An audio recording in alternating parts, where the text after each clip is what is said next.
This channel does not promote any violent, harmful, or illegal activities. All content provided by this channel is meant for an educational purpose only.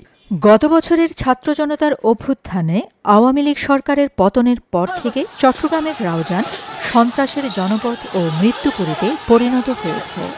এলাকার একক নিয়ন্ত্রণ নিয়ে বিএনপির দুই গ্রুপের মধ্যে অর্ধশতাধিক সংঘর্ষের ঘটনা ঘটেছে। এতে গত 11 মাসে 14 জন খুন হয়েছেন।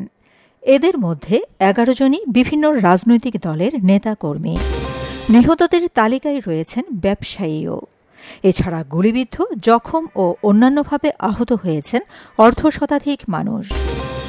সর্বশেষ গত 29 জুলাই মঙ্গলবার বিকালে চট্টগ্রাম রাঙ্গামাটি সড়কের রাউজানে সত্তারহাট এলাকায় বিএনপির দুই পক্ষের মধ্যে সংঘর্ষের ঘটনায় অন্তত 20 জন আহত হয়েছেন। বিএনপির কেন্দ্রীয় ভাইস চেয়ারম্যান গিয়াসউদ্দিন কাদের চৌধুরী ও উত্তর জেলা বিএনপির আহ্বায়ক গোলাম আকবর খন্দকারের অনুসারীদের মধ্যে এ ঘটনা ঘটেছে। এতে ছররা গুলিতে আহত হন গোলাম আকবর খন্দকার নিজেও। তার জিপ গাড়ি ভাঙচুর করা হয়েছে, পুড়িয়ে দেওয়া হয়েছে গোলাম আকবর খন্দকারের অনুসারীদের বেশ কিছু মোটরসাইকেল।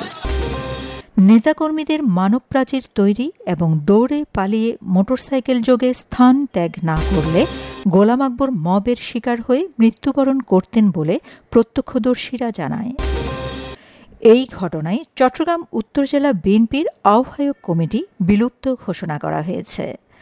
মঙ্গলবার রাতে কেন্দ্রীয় বিএনপির জ্যেষ্ঠ যুগ্ম মহাসচিব রুহুল কবির রিজভীর সই করা এক চিঠিতে কমিটি বিলুপ্তির ঘোষণা দেওয়া হয়।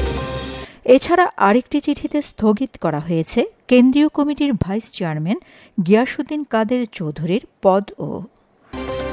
প্রসঙ্গত, গত বছরের 6 নভেম্বর ব্যবসায়ীদের কাছ থেকে চাঁদা আদায় সহ নানান অভিযোগে বিএনপির কেন্দ্রীয় ভাইস চেয়ারম্যান গিয়াসউদ্দিন কাদের চৌধুরীকে শোকজ করা হয়।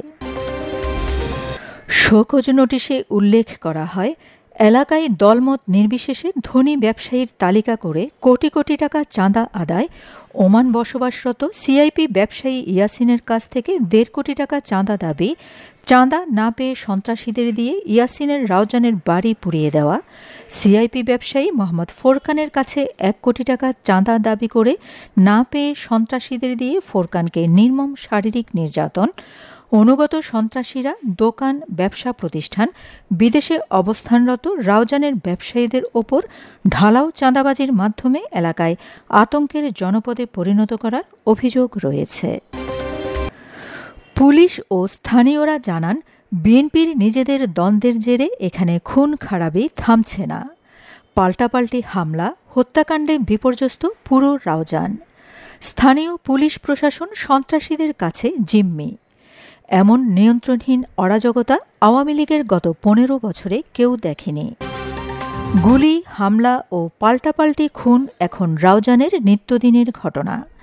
গত 11 মাসে খুন হওয়া ব্যক্তিদের মধ্যে যুবদলের 5 জন হলেন সেলিম, কমর উদ্দিন, ইব্রাহিম, দিদারুল ও মানিক আবদুল্লাহ। আওয়ামী লীগের 4 জন হলেন আব্দুল মান্নান, মোহাম্মদ ইউসুফ মিয়া, আবু তাহের ও মোহাম্মদ হাসান। এছাড়া জাহাঙ্গীর আলম নামে এক ব্যবসায়ীও খুন হয়েছেন। রাউজান উপজেলার 14টি ইউনিয়ন ও পৌরসভায় নিয়মিত হামলা, পাল্টা হামলা ও খুনের ঘটনা ঘটছে। গত 11 মাসে থানার 3 জন ওসিকে বদলি করা হয়েছে।